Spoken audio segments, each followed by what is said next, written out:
اللہ بچائے، عذاب جہنم ایسی چیز ہے کہ ایک لمحہ بھی یا چند منٹ بھی اس میں گزارنا، اللہ بچائے، وہ انسان کے لیے قابل برداشت نہیں ہے۔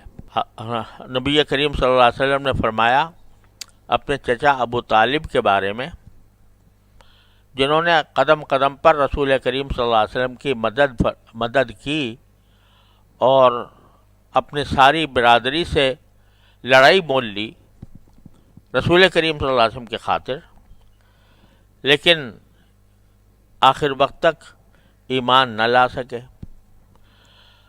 تو آپ لوگوں نے پوچھا کہ ان کا کیا انجام ہوگا، تو آپ نے فرمایا سب سے کم تر ہلکا عذاب ابو طالب کو ہوگا، لیکن وہ اس طرح ہوگا کہ ان کے پاؤں میں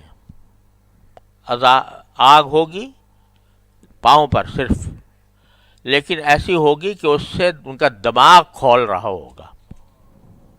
اللہ بچائے۔